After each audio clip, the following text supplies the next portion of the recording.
नमस्कार, मैं हूँ प्रियंका। शंखनाद प्रस्तुत सल्ला डॉक्टर इस कार्यक्रम में आपका स्वागत है। मानसिक स्वास्थ्य एक ऐसा विषय है जिस पर अक्सर ध्यान नहीं दिया जाता, लेकिन यह हमारे जीवन का एक अहम हिस्सा है। तेजी से बदलती जीवन शैली और बढ़ते तनाव के बीच मानसिक स्वास्थ्य बनाए रखना अत्यंत महत्वपूर्ण हो गया है। आज की मुलाकात में हम मानसिक स्वास्थ्य का महत्व, इसके रखरखाव के तरीकों और इससे जुड़ी जागरूकता पर चर्चा करेंगे। इस वक्त हमारे साथ मौजूद है आयुर्वेदा के डॉक्टर योगेश उपराड़े। तो चलिए इस विषय की तरफ हम बढ़ते हैं।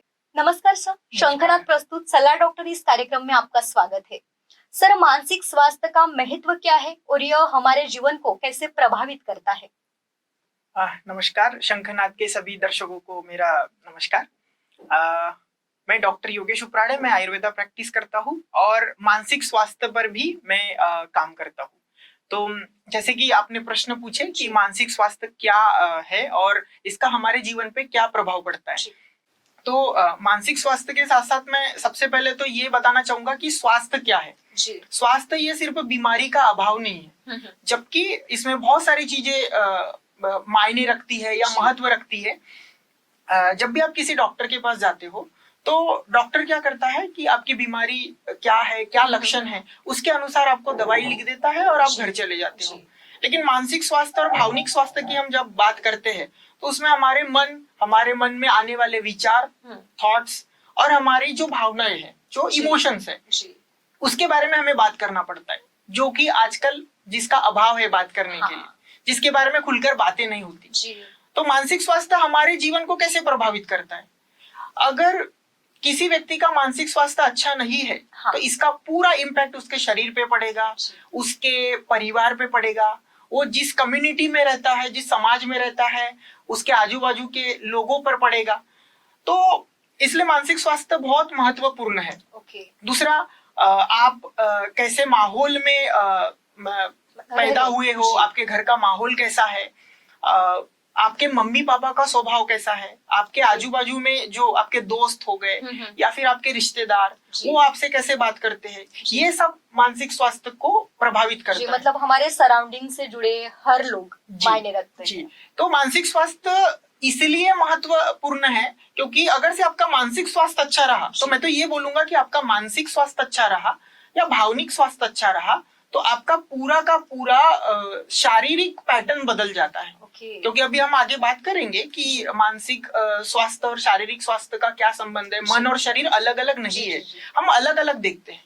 जब भी कोई आप एक प्रॉब्लम लेके, एक बीमारी लेकर या एक कोई सिम्टम्स लेकर आप डॉक्टर के पास जाते हो तो डॉक्टर का एक ये रहता है कि वो सिर्फ फिजिकल इश्यू पे ध्यान देता है, बट उसमें मन का क्या इन्वॉल्वमेंट है, कैसे विचार आपके मन में आ रहे हैं, आप मन से प्रसन्न हो या दुखी हो, आप बात कर रहे हो लेकिन आपके मन में कुछ अलग विचार चल रहे हैं, तो ये सब चीजें मानसिक स्वास्थ्य में आते हैं। स्पेशली उसमें कि विचार और भावनाएं, आप महसूस क्या कर रहे हो और आप सोच क्या रहे हो।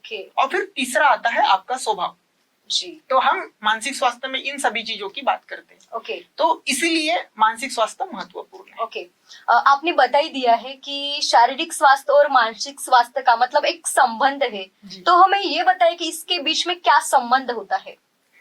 जैसे देखिए, एक उदाहरण देता हूं मैं कि मन में जो भी विचार चल रहा है तो वो विचार किस तरीके का है। जैसे मान लो आपको गुस्सा आ रहा है, तो अगर से मन में गुस्सा आएगा तो कॉर्टिसोल हार्मोन सिक्रेट होगा, वो बॉडी के सेलुलर लेवल पे वो सिक्रेशन होगा। और बॉडी मतलब एक मन में तो गुस्सा आया, हम सोचते हैं कि उसका शरीर पे क्या प्रभाव पड़ेगा, लेकिन वो कॉर्टिसोल आपके बॉडी में भी स्टिफनेस लाएगा, आपके बॉडी के पूरे रासायनिक संगठन को चेंज कर देगा। सीरोटोनिन ये हार्मोन हमें खुशी लाता है, खुश रहने के लिए मदद करता है, और कॉर्टिसोल उसका अपोजिट काम करता है। तो जब भी हम सीरोटोनिन हार्मोन हमारे अंदर, जैसे हम खुश है तो सीरोटोनिन सीक्रेट होता है, और हम गुस्से में है तो कॉर्टिसोल सीक्रेट होता है। तो वो कॉर्टिसोल जब सीक्रेट होगा तो उसका शरीर पे प्रभाव पड़ेगा, मसल स्टिफनेस आ जाएगा। तो इस तरीके से एक विचार जब हमारे मन में आता है या हम क्या महसूस कर रहे हैं, उससे हार्मोनल सिक्रेशन होता है। रिसर्च तो ये बोलते हैं कि हार्मोन पहले वैसा सीक्रेट होता है और फिर हमारे मन में विचार आते हैं। ओके। लेकिन सही बात, एक मेरा जो अनुभव है, डॉक्टरी अनुभव 8 साल का, तो मैंने जो मेरे अनुभव है उसके हिसाब से मैंने ये देखा है कि सबसे पहले आपके मन में विचार कैसे है, ओके। आप कैसा फील कर रहे हो, आपके अंदर की भावनाएं कैसी है, उसके अनुसार आपके बॉडी में सिक्रेशंस होते हैं, वैसे हार्मोनल सिक्रेशन होते हैं और उसके बॉडी के मॉलिक्यूलर और सेलुलर लेवल पे असर पड़ता है। ओके। तो ये असर, अब जैसे एक उदाहरण की, जैसे आपको सर्वाइकल स्टिफनेस आ गया है, या फिर बॉडी में ऐसे मसल स्टिफनेस आ रहा है, तो कंटिन्यू बार बार राग, बार बार वो जो गुस्से वाली प्रवृत्ति, ये आपके शरीर के भी स्वभाव को, शरीर के भी प्रवृत्ति को वैसा बदल देता है। ओके। तो इस तरीके से मन और शरीर, मैंने बोला ना कि मन और शरीर अलग अलग नहीं है। ओके। हमें ये बताइए कि तनाव और चिंता के मुख्य लक्षण क्या होते हैं और इन्हें कैसे पहचाना जा सकता है? जी, तनाव को हम इंग्लिश में स्ट्रेस कहते हैं, जनरल भाषा में कहते हैं ना कि स्ट्रेस में, मैं आज स्ट्रेस में हूँ, या फिर ये स्ट्रेस में है। और चिंता मतलब एंजाइटी, चिंता मतलब किसी चीज के बारे में बार बार सोचना। लेकिन दोनों में एक डिफरेंस ऐसा है कि जैसे स्ट्रेस सभी को होता है, स्ट्रेस या जो चिंता है, छोटी छोटी चीजें, जैसे आप आज दिन भर की जो एक्टिविटीज है, ये एक्टिविटीज में आप जैसे मान लो आपको आज कोई प्रेजेंटेशन देना है और आप उस प्रेजेंटेशन की तैयारी कर रहे हो, तो आपके मन में एक उस बारे में विचार चलते रहेगा, बैक ऑफ द माइंड आपके मन में सेल्फ टॉक चलेगा, जिसको हम स्वसंवाद बोलते हैं। तो ये जो बैक ऑफ द माइंड जो विचार चलता है, उसमें आप कितने स्थिर हो, कितने स्टेबल हो, तो वो आपकी एंजाइटी को बढ़ा देता है। एंजाइटी मतलब चिंता। तो छोटे छोटे मामलों में, छोटे छोटे चीजों के लिए जब आपके मन में चिंता आती है, तो वो कुछ देर के लिए होता है। तो उसको हमें तीन एस्पेक्ट से देखना चाहिए, कि वो चिंता है या वो फिर तनाव है। तो जो देखिए, फ्रीक्वेंसी उसकी कितनी है, गुस्सा आ रहा है तो उसकी फ्रीक्वेंसी कितनी है, फ्रीक्वेंसी मतलब कितने कितने देर में हो रहा है। उसके बाद इंटेंसिटी, उसकी इंटेंसिटी कितनी है, इंटेंसिटी यानी उसकी तीव्रता, कि गुस्सा आया तो गुस्से में आपने किसी को गाली दे दिए, या फिर उस गुस्से में आपने कुछ तोड़फोड़ कर दिए, इवन क्राइम कर दिए। तो देखो, गुस्से के भी लेयर होते हैं। लेकिन जो तनाव होता है, स्ट्रेस होता है, ये अगर से परसिस्ट करता है बहुत दिनों तक के, तो बाद में वो डिप्रेशन या अवसाद का रूप ले लेता है।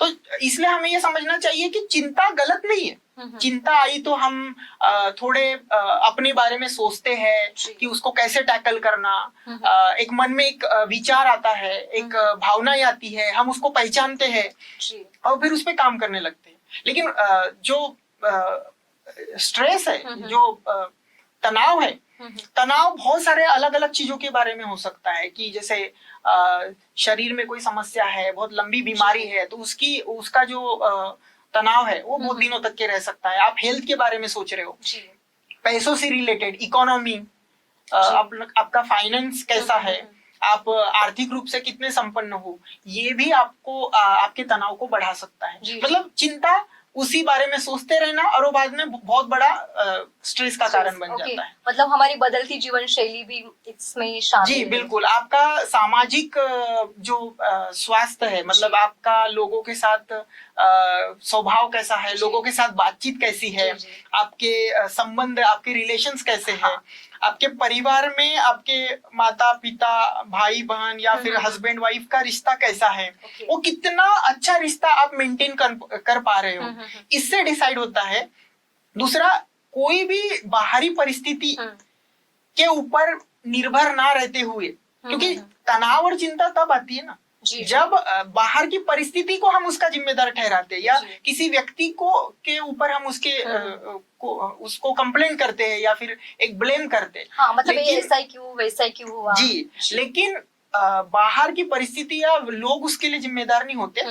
उसके पीछे हमारे जो सोचने का तरीका है, जिसको हम बिलीव कहते हैं, how I am thinking about that process, about that situation और activating event, that matters. Okay, आपने तनाव और चिंता के बारे में तो बता दिया, मानसिक तनाव के मुख्य कारण क्या होते हैं, ये भी बता दीजिए।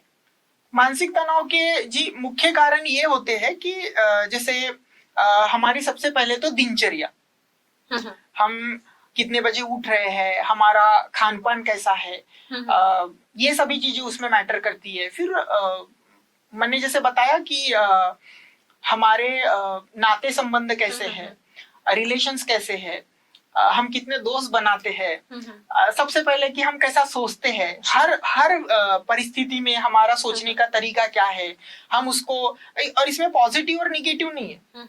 आपके मन में गुस्सा आएगा, आपको चिंता होगी, आपको डर भी लगेगा, लेकिन इस डर, गुस्से, चिंता में भी आप उससे जल्दी कैसे निकल जाते हो। जैसे मैंने बताया ना, फ्रीक्वेंसी, इंटेंसिटी और ड्यूरेशन, कि उसकी फ्रीक्वेंसी कितनी है, उसकी इंटेंसिटी कितनी है, तीव्रता कितनी है, और ड्यूरेशन, वो कितने लंबे समय तक आप उसको खींच कर लेके जा रहे हो, यही डिसाइड करता है आपका मानसिक स्वास्थ्य। इसलिए मानसिक स्वास्थ्य को पहचानना और उसको जानना बहुत जरूरी है। हमें ये बताइए कि अवसाद और चिंता जैसी समस्याओं को समाज और परिवार में मतलब किस तरह से असर पड़ता है। जैसे देखिए, अगर से किसी को चिंता हो रही है और वो चिंता कंटिन्यू, मतलब उसकी फ्रीक्वेंसी, इंटेंसिटी और ड्यूरेशन बढ़ते गया, मतलब छोटे से चीज के लिए हम सोच रहे हैं और हम 2 घंटे में उसको भूल जाते हैं, तो वो अवसाद का रूप नहीं लेगा। लेकिन जब एक छोटे से चीजों को हम बड़ा इशू बना लेते हैं और वो कंटिन्यू हमारे मन में उसका विचार, उससे रिलेटेड फीलिंग हमारे दिमाग में चल रही है, कैसे होगा, क्या होगा, मन हमेशा वर्तमान में नहीं रहता जी। एक तो वो भूतकाल में, पास्ट में रहेगा, या फ्यूचर की चीजों के बारे में सोचते रहेगा, और उसी की वजह से हमारे मन में डर आता है। डर की वजह से हम असुरक्षित महसूस करते हैं, और असुरक्षितता ये हमेशा फ्यूचर में होता है, जी। हमेशा वो भविष्य में रहता है, और उसी की वजह से उसके लिए हम वर्तमान खराब करते रहते हैं। तो जैसे अगर से हम ये सीख गए कि ये चिंता हमें नहीं करना है, और ये थोड़े देर के लिए है, अभी क्षणिक है, और थोड़े देर में, कुछ देर में हम उसको भूल जाते हैं, या फिर जैसे हम कल सुबह उठेंगे तो हम नॉर्मल हो जाएंगे। लेकिन वो अवसाद का रूप, अवसाद मतलब डिप्रेशन, नैराश्य, निराशा, वो डिप्रेशन का रूप या अवसाद का रूप क्यों ले रहा है? क्योंकि हमारे माइंड में उसका सॉल्यूशन नहीं मिल रहा है। सॉल्यूशन हमारे ही पास है, लेकिन हमें शिक्षा की कमी है। हमें मानसिक स्वास्थ्य को कैसे रक्षा करना, या फिर मानसिक स्वास्थ्य के बारे में जानकारी नहीं जी। और ये जानकारी का अभाव ही समाज में कम होने की वजह से स्ट्रेस, एंजाइटी, डिप्रेशन बढ़ रहा है। तो अवसाद कब होता है? जब एक चिंता कंटिन्यू परसिस्ट करती है, कंटिन्यू आप उसको अपने मन में चला रहे हो, और अपने मन के साथ बातचीत न करके, यानी स्वसंवाद, सेल्फ टॉक न करके उसको सॉल्यूशन नहीं दे रहे हो, तो हमारा मन बच्चा है, वो तो जिद करेगा और वो फिर परेशान करेगा, और उसका जिद पूरा नहीं हुआ तो फिर वो चिंता अवसाद का रूप ले लेती है। यानी कंटिन्यू 1 हफ्ते तक के वो चिंता है, फिर 2 हफ्ते है, हमारे मन में उसका सॉल्यूशन हमें ही देना पड़ता है, बातचीत करके, अपने मन को समझाने के। और इसके बहुत अलग अलग तरीके साइकोथेरेपी में है। आयुर्वेद में भी हमारे पुराने आधुनिक जो आयुर्वेद के जो ऋषि मुनियों ने भी इसका उपाय बताया है कि हमारी दिनचर्या, हमारा जो सत्व गुण कैसे बढ़ाना चाहिए। और जो आधुनिक जो अभी साइकोथेरेपी है, मॉडर्न साइकोथेरेपी जिसको हम कहते हैं, उसमें भी उसके बहुत अलग अलग चीजें बताई है, जिससे कि हम अवसाद को दूर कर सकते हैं। तो समाज पे तो इसका प्रभाव पड़ेगा ही, क्योंकि आपके आजू बाजू के जो आपके फैमिली के लोग परेशान हो जाते हैं। आपके आप जैसे आप किसी रिश्ते में हो, किसी रिलेशन में हो, तो वो रिलेशनशिप बिगड़ता है।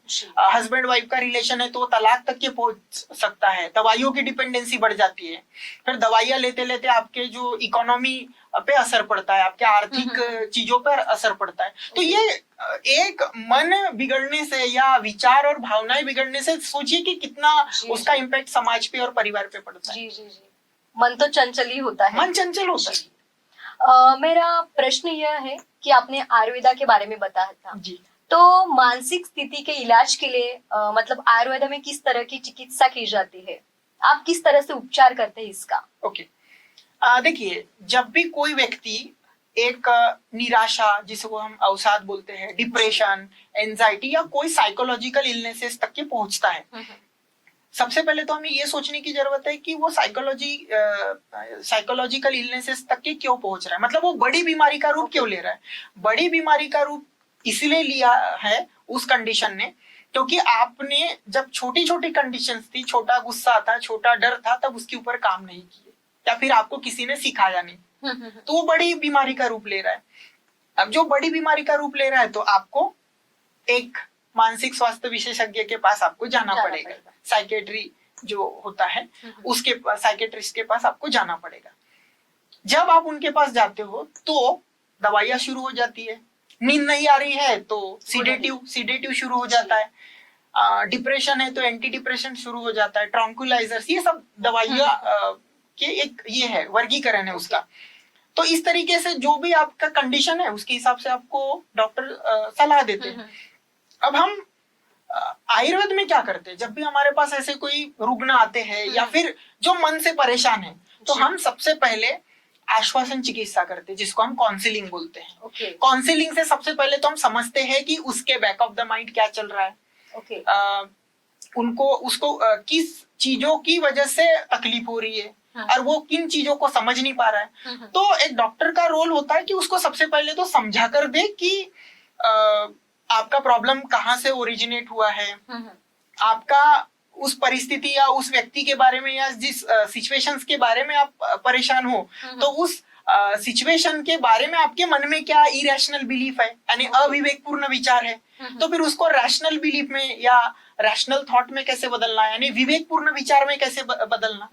विवेक यानी बुद्धि, बुद्धि का मतलब होता है सही और गलत का निर्णय करना। जैसे हम एक थाली में अगर से मिर्ची है और गुलाब जामुन है तो हम क्या चुनेंगे, ऑब्वियसली हम मीठा चीज ही चुनेंगे। तो उस व्यक्ति को हम ये समझा कर देते हैं काउंसलिंग में, या आयुर्वेद में उसको सत्वावजय चिकित्सा भी कहते हैं। आचार रसायन यानी हमारा आचार कैसा होना चाहिए, और उसका जो रसायन है ना हमारा सोचने का तरीका, उसमें हम अलग अलग दवाइयों का भी उपयोग करते हैं। तो उस व्यक्ति को समझा कर देना कि उसकी बुद्धि ने सही रास्ता नहीं पकड़ा है, वो जा रहा है कलकत्ता, जाना था उसको दिल्ली, तो जो कलकत्ता वाला रास्ता भटका है, इसमें मैं जस्ट एक उदाहरण दे रहा हूँ कि कलकत्ता जाना मतलब फ्रस्ट्रेशन, डिप्रेशन, अच्छा फील नहीं होना, खुद के बारे में अपराध बोध, ग्लानि, गिल्ट, खुद के बारे में कॉन्फिडेंस नहीं होना, ये उसको कमजोर कर रहा है। तो फिर उसको ये समझा कर देना, ये मैं साइकोथेरेपी वाला पार्ट बता रहा हूँ, तो उसको ये समझा कर देना कि दिल्ली का रास्ता पकड़ना मतलब क्या, तो खुद के बारे में कॉन्फिडेंट होना, खुद की तारीफ करना, खुद को अप्रिशिएट करना। सबसे पहले जब कोई डॉक्टर किसी प्रॉब्लम की या किसी डिसीज की चिकित्सा करता है तो सबसे पहले डायग्नोसिस होता है, निदान होता है, और उसके बाद फिर चिकित्सा होती है।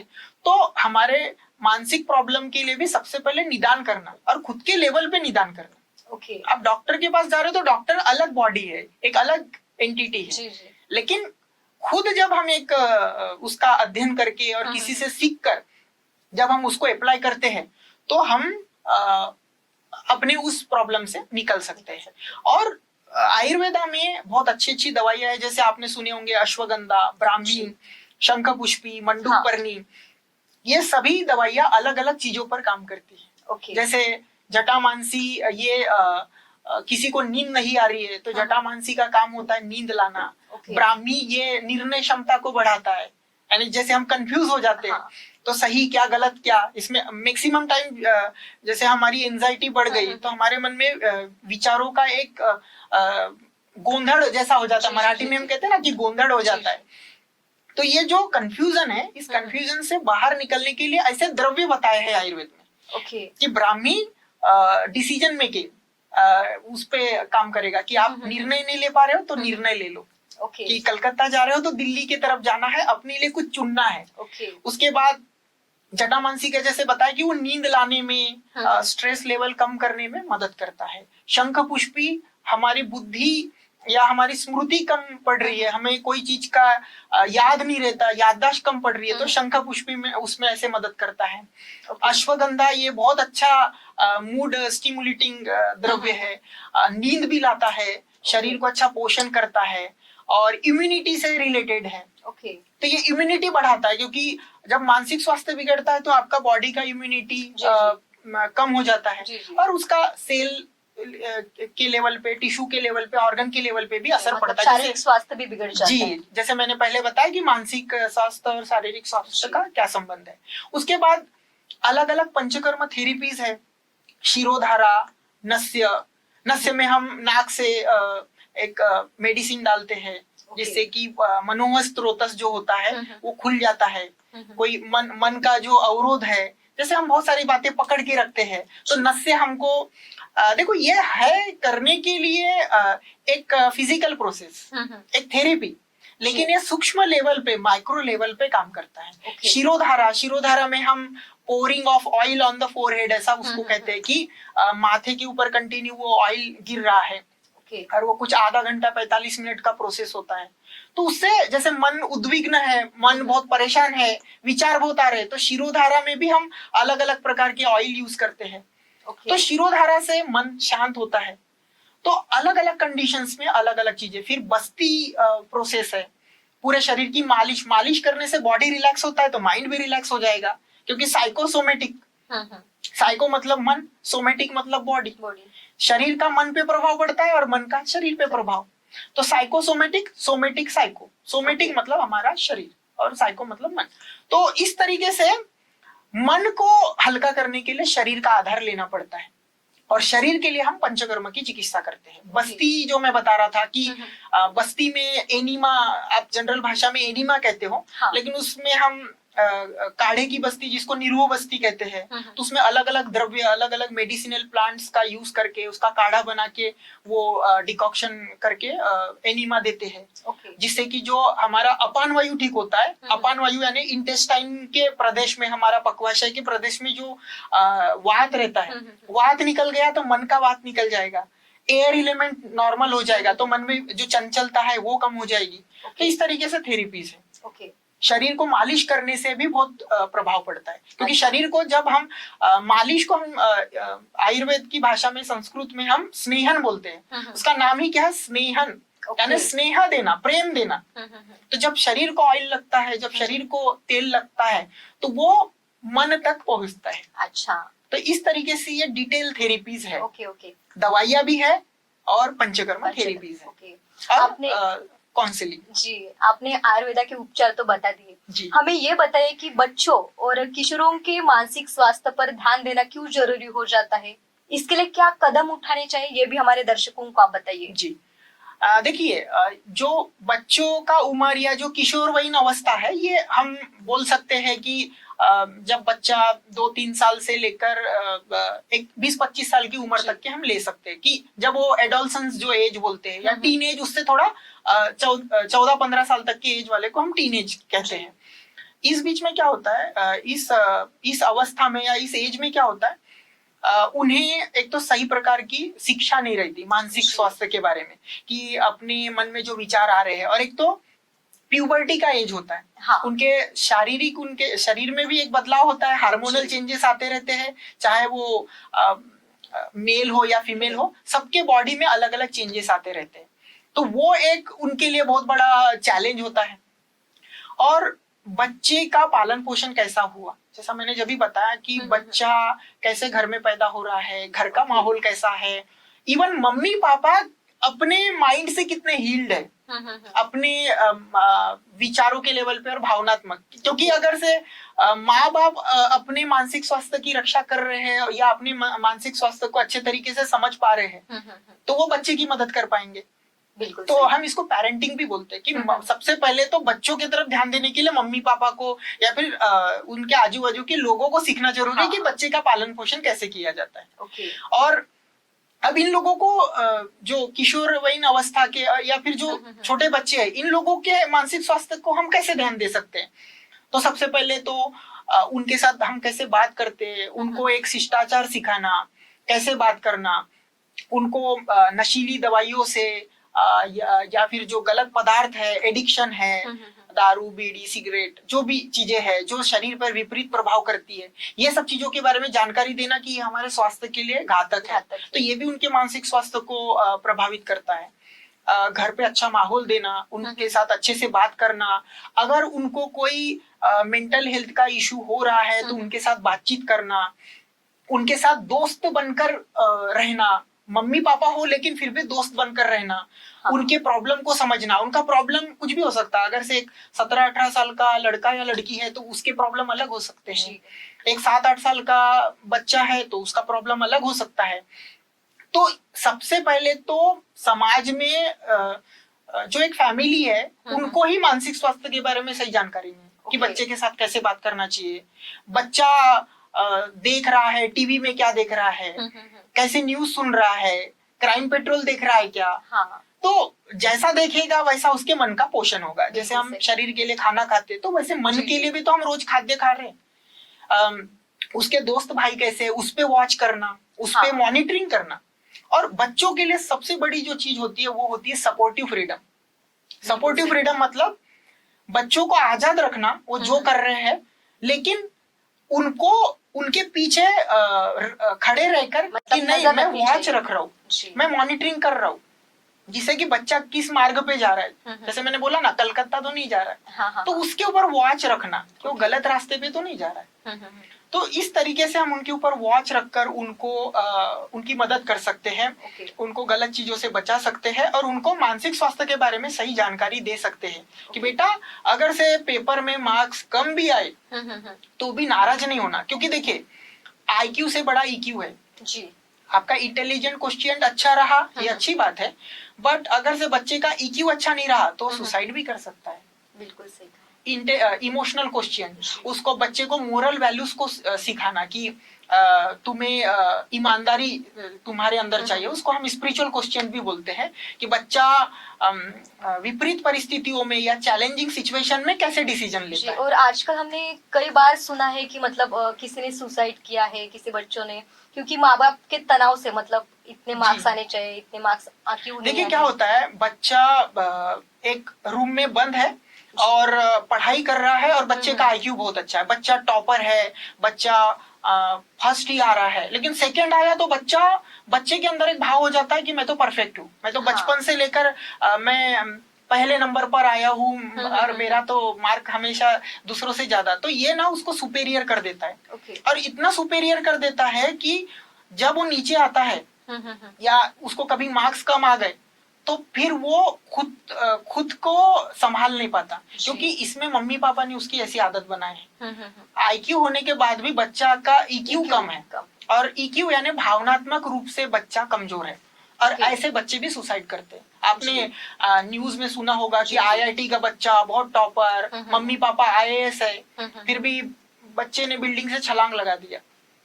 ये इसलिए होता है क्योंकि उस बच्चे का आईक्यू तो अच्छा है, बच्चे ने रूम के अंदर बंद रह के पढ़ाई तो किया है, लेकिन दोस्त बनाना भी जरूरी था, बाहर घूमना भी जरूरी था, मूवी देखने भी जाना जरूरी था, अलग अलग एक्टिविटीज करना जरूरी था, लेकिन उस बच्चे को सिर्फ यही बताया गया कि तुझे पढ़ाई करना है और तुझे अच्छे मार्क्स लाना है, और तू टॉपर आएगा तो ही तू अच्छा है, लेकिन तू सेकंड नंबर पे आएगा, तू थर्ड नंबर पे आएगा तो भी तू अच्छा है, ये नहीं बताया गया। तो देखिए इसमें माँ बाप का रोल कितना इम्पोर्टेंट है, और समाज का भी।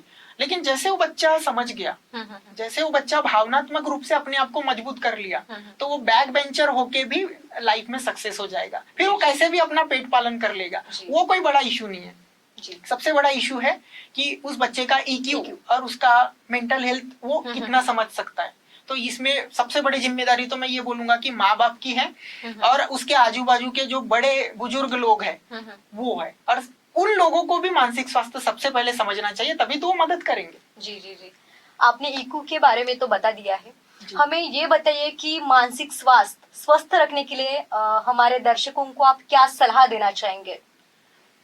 मैं शंखनाद के सभी दर्शकों को ये सलाह दूंगा, जो भी देख रहे हैं ये चैनल, कि आप मानसिक स्वास्थ्य की जब भी बात करते हैं तो आपके दिमाग में सबसे पहले ये आना चाहिए कि जैसे मेरे शरीर में कोई बीमारी आती है और मैं अपने बीमारी की चिकित्सा करने के लिए दवाइयां लेता हूँ, डॉक्टर के पास जाता हूँ, मानसिक स्वास्थ्य की देखभाल आप खुद भी कर सकते हैं।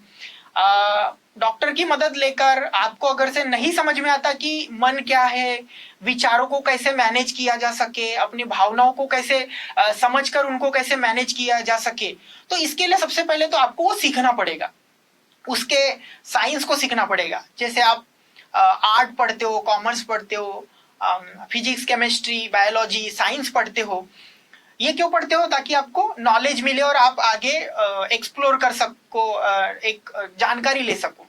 लेकिन सबसे बड़ा प्रॉब्लम या सबसे बड़ा जो चीज है वो आजकल जो कमी है वो है कि मानसिक स्वास्थ्य के शिक्षा की कमी, कि मन कैसे काम करता है, मन को कैसे संभाला जा सकता है, मन चंचल है, मन में विचार आ रहे हैं अलग अलग परिस्थितियों में, अलग अलग सिचुएशंस में, जिसको हम साइकोथेरेपी की भाषा में एक्टिवेटिंग इवेंट बोलते हैं। तो ऐसे सिचुएशंस में अपने मन में चलने वाले विचारों को कैसे समझना, फिर वो विचार कहाँ से आ रहा है, उसके पीछे मेरे क्या बिलीफ है, बिलीफ इरेशनल बिलीफ है कि रैशनल बिलीफ है। इरेशनल मतलब अविवेकपूर्ण विचार और रैशनल बिलीफ मतलब विवेकपूर्ण विचार। तो ये अविवेकपूर्ण विचार है तो फिर ये क्यों आ रहा है, इसके उसके पीछे जाकर उसके पीछे के विचार को देखना कि वो कैसे सिचुएशन हुई थी जिसकी वजह से मैं ऐसे अपने मन में एक बिलीफ बना लिया, एक उसको पक्का विचार बना लिया, उसको हम धीरे धीरे वो संस्कार हो जाता है। तो सबसे पहले समझना जरूरी है कि इसकी शुरुआत कहाँ से हुई, और कोई भी सिचुएशन खराब नहीं होता, कोई भी लोग खराब नहीं होते, उस कंडीशन में हमें कैसे रिस्पॉन्ड करना है ये इंपॉर्टेंट होता है। हम क्या करते हैं, हमारे सामने कोई भी सिचुएशन, कोई भी परिस्थिति आई तो हम रिएक्ट करते हैं, यानी हमारा एकदम से माइंड तैयार ही रहता है कि उसने मुझे कुछ बोला तो मैं गुस्सा करूंगा, सामने वाले ने मेरे से अच्छे से बात नहीं किया तो मैं डर जाऊंगा या उसकी बात का बुरा मान जाऊंगा। लेकिन हम अपने मन के साथ अच्छी बातचीत नहीं कर पाते और यही हमारे मानसिक स्वास्थ्य को बिगाड़ता है।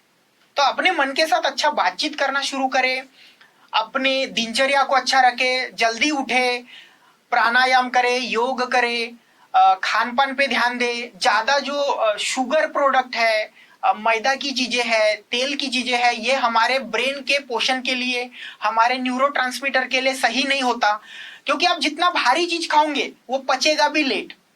तो हमारे न्यूरोट्रांसमीटर को पचने में हल्की चीजें ज्यादा हमारे मानसिक स्वास्थ्य को मदद करती है, यानी हमारा जितना अच्छा पाचन होगा उतना हमारा मानसिक स्वास्थ्य अच्छा होगा। फिर आपके लोगों के साथ कैसे संबंध है, आप कितना अच्छा घुल मिल कर रहते हो, अपने मन में आने वाले विचारों को कितने अच्छे तरीके से देखते हो, वॉच करते हो, उसके ऊपर एनालिसिस करते हो, आत्मचिंतन करते हो, तो ये आपके मानसिक स्वास्थ्य को अच्छा रखेगा।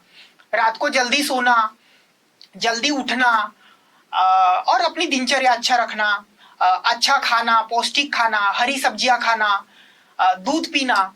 तो आयुर्वेद में भी ये सब चीजें बताया कि अपने प्रकृति के अनुसार अच्छे आहार का ग्रहण करना, ये सभी चीजें मानसिक स्वास्थ्य को अच्छा रखती है। तो मैं यही सुझाव आपके सभी दर्शकों को देना चाहूंगा। ओके सर, आपने मानसिक स्वास्थ्य के बारे में बड़ी अच्छी जानकारी हमारे दर्शकों को आपने दी है। आप सलाह डॉक्टर इस कार्यक्रम में आए, आपका बहुत बहुत आभार। धन्यवाद। आज के लिए बस इतना ही, फिर मिलेंगे एक नए विषय के साथ। नमस्कार।